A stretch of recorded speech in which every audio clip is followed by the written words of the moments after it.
வணக்க மக்களே. இந்த வீடியோ பதிவு யாருக்காக அப்படின்னு பார்த்துக்கிட்டிங்கன்னா விஜய் அண்ணா ரசிகர்களுக்கும் டிவிகே தொண்டர்களுக்கும் தான். ஃபர்ஸ்ட் ஆஃப் ஆல் நேற்று நான் ஒரு வீடியோ போட்டிருந்தேன்.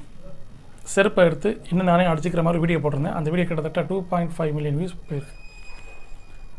அது எதுக்காக அப்படிங்கிற நிறைய பேர் என்கிட்ட கொஸ்டின் கேட்டீங்க, கமெண்ட்ஸ்லாம் கேட்டீங்க. எனக்கு அவ்வளோ பேருக்கு ரீப்ளை பண்ண முடியல.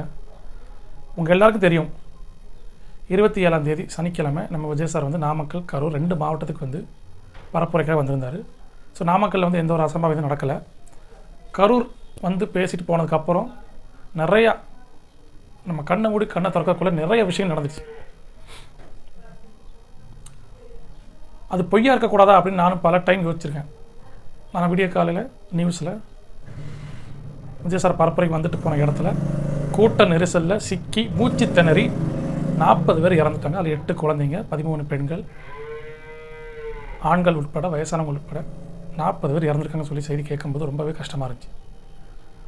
இந்த வீடியோ பதிவு நான் பேசலாமா வேண்டாமா நான் பல டைம் யோசிச்சு தான் பேசுகிறேன். பட் பேசுகிறதுனால தப்பு இல்லை. ஏன் அப்படின்னா, நான் செருப்பால் என்னென்ன அடிச்சுக்கிட்ட காரணம் என்னென்னா, விஜய் சார் ஒவ்வொரு சனிக்கிழமை வருவதற்கு முன்னாடி முதல் நாள் வெள்ளிக்கிழமை விஜய் சார் கூட்டத்துக்கு போகக்கூடியவங்க கையில் வாட்டர் பாட்டில் வச்சுக்கோங்க, சாப்பிடாமல் யாரும் போக வேண்டாம். முக்கியமாக பெண்கள், குழந்தைகள், கர்ப்பிணி பெண்கள், வயசானவங்க யாரும் அந்த கூட்டத்தை கலந்து கொள்ள வேண்டாம்னு தமிழக வெற்றி கழகத்தின் தலைவரான விஜய் அண்ணாவும் சொல்லியிருக்காரு. அவங்களுக்கு கீழே வேலை பார்க்குறவங்க எல்லாரும் சொல்லியிருக்காங்க. அவரோட ஃபேனாக நானும் சொல்லியிருக்கேன். டிவிகே தொண்டராக நானும் நிறைய வீடியோஸ்லாம் சொல்லிக்கிட்டு இருக்கேன். இந்த மாதிரி ஒரு அசம்பாவிதம் நடக்கக்கூடாது அப்படிங்கிறக்காகத்தான் இவ்வளோ தூரம் நான் வீடியோஸை அப்லோட் பண்ணி ஒரு ரிக்வெஸ்ட்டாகவும் கேட்டுக்கிட்டேன், ஒரு அட்வைஸாகவும் சொன்னேன். இந்த உலகத்தில் அட்வைஸ் மட்டும் தான் ஃப்ரீயாக கிடைக்கிது, வேறு எதுவும் ஃப்ரீயாக கிடைக்காது. ஸோ ஈஸியாக கிடைக்கிற அட்வைஸ் தான். ஸோ அதை கூட நீங்கள் கேட்க முடியல அப்படின்னா, இன்றைக்கி கரூரில் நடந்த சம்பவத்துக்கு யார் காரணம்?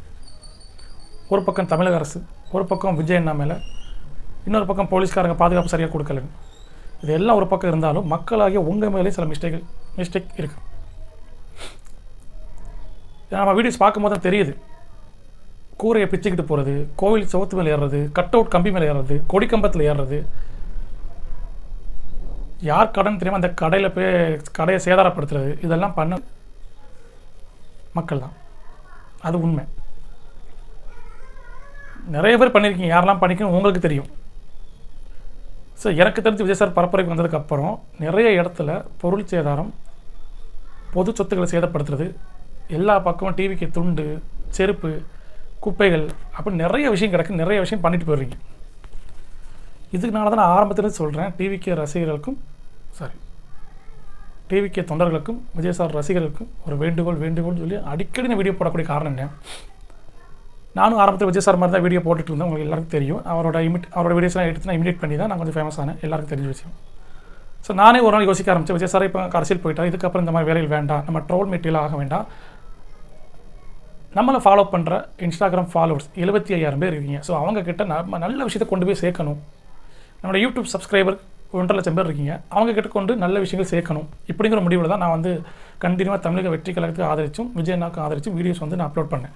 எனக்கும் கட்சிக்கும் எந்த சம்மந்தமும் கிடையாது. நான் விஜய் அண்ணாவோட ரசிகர், டிவிகேவோட தொண்டன். இப்போ நான் பேசுகிற கூட விஜய் அண்ணா காப்பாற்றுறதுக்கு, விஜய் அண்ணா எந்த தவறு இல்லை, இப்படி தான் சொல்லுவீங்கன்னு சொல்லி ஒருத்தர் கமெண்ட் பண்ணுவீங்க. நான் அந்த டாப்பிக்கே பேசலை. அவர் மேலே தப்பு இருக்கா தப்பு இல்லையாங்கிறது கவர்மெண்ட் தீர்மானிக்கும். அது அவங்க பிரச்சனை.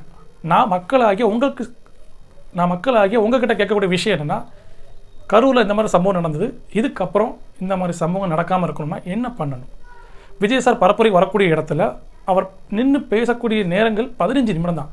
அந்த 15 நிமிஷம் விஜய் சார் நீங்கள் பார்க்க போகிறீங்க தவிர, அவரை பார்க்குறதுக்காக காலையில் 7 மணிலேருந்து நைட்டு 7 மணி வரைக்கும் நீங்கள் வெயிட் பண்ணணும் எந்த அவசியம் கிடையாது. இதில் குழந்தைங்களை வேறு உள்ள கூட்டு வந்திருக்கீங்க, வயசானவங்களை கூட்டு வந்திருக்கீங்க, கர்ப்பிணி பெண்கள் வந்திருக்கீங்க. அது ரொம்ப ரொம்ப ரொம்ப ரொம்ப கஷ்டமாக இருக்குது. 500 பேர் நிற்கக்கூடிய இடத்துல 5000 பேர் நின்னா எப்படி இருக்கும்? இப்போ டெக்னாலஜி எவ்வளவோ வளர்ந்துட்டு, மக்கள் எவ்வளோ விஷயங்கள் மாறிட்டு வராங்க. எல்லோரும் படித்தவங்களாக இருக்கீங்க. இந்த மாதிரி கூட்டத்துக்குள்ளே குழந்தைகளை கூட்டு போனால் என்ன நடக்கும்னு நல்லாவே தெரியும். நம்ம ஊரில் திருவிழா நடக்கட்டும், நிறைய விஷயங்கள் இருக்கட்டும், இதெல்லாம் குழந்தைகள், பெண்கள், வயசானவங்க அனுமதி இல்லைன்னு ஏன் சொல்கிறாங்க? உங்கள் நல்லதுக்கு, உங்கள் பாதுகாப்புக்கு தான். இன்றைக்கி கரூரில் நடந்த சம்பவம் மாதிரி இனி எங்கேயும் நடக்கக்கூடாது, இதுக்கப்புறம் நடக்கவே கூடாதுன்னு நினைக்கிறவங்க மட்டும் தயவு செஞ்சு சொல்கிறேன், இந்த வீடியோவை ஷேர் பண்ணுங்கள். இதுக்கப்புறம் இந்த மாதிரி தப்பு இங்கே நடக்கக்கூடாது. இதுக்கப்புறம் எந்த உயிரிழப்பும் நடக்கக்கூடாது. ஆனால் இன்னொரு கேள்வி, இவ்வளோ விஷயம் நடந்ததுக்கப்புறம் விஜய் சார் வந்து வெளியே வந்து மருத்துவமனையில் பார்க்க மாட்டாருன்னு சொல்லி நிறைய பேர் ஒரு கேள்வி வைக்கிறீங்க. கரெக்ட் தான். புஷ்பா 2 படம் ரிலீஸ் அப்போ அல்லு அர்ஜுன் எந்த அறிக்கையும் இல்லாமல் போலீஸ்காரங்கிட்ட பர்மிஷன் வாங்காமல் அவர் வெளியே வந்தார். ஸோ அதனால் திடீர்னு கூட்ட நெரிசல் ஏற்பட்டு அதில் ஒரு பெண் உயிர் வந்து போன விஷயம். அதனால் அல்லு அர்ஜுன் சாரை வந்து கைது பண்ண விஷயம் எல்லாருமே தெரிஞ்ச விஷயம். விஜய் அண்ணா அப்படிங்கிறது ஒரு ஃபேமஸ் ஆக்டர், இப்போ பொலிட்டிக்கலாக இருக்கார். ஸோ அவர் எந்த அறிவிப்பும் இல்லாமல் காவல்துறை பர்மிஷன் இல்லாமல் அவர் வெளியில் வந்தால் இன்னும் கூட்டம் கூடும். பாதிக்கப்படக்கூடியது யாரு? இது நல்லா படித்தவங்க, நல்லா புத்தியை யூஸ் பண்ணுறவங்க யோசிச்சு பாருங்கள். கவர்மெண்ட் அப்ரூவல் கொடுக்காம, போலீஸ்காரங்க பர்மிஷன் கொடுக்காம விஜய் அண்ணா வந்து மருத்துவமனை பார்க்க முடியாது. அப்படியே பார்த்தாலும் கூட்டம் கூடும். அதனால் இன்னும் ப்ராப்ளம்ஸ் அதிகமாகும்.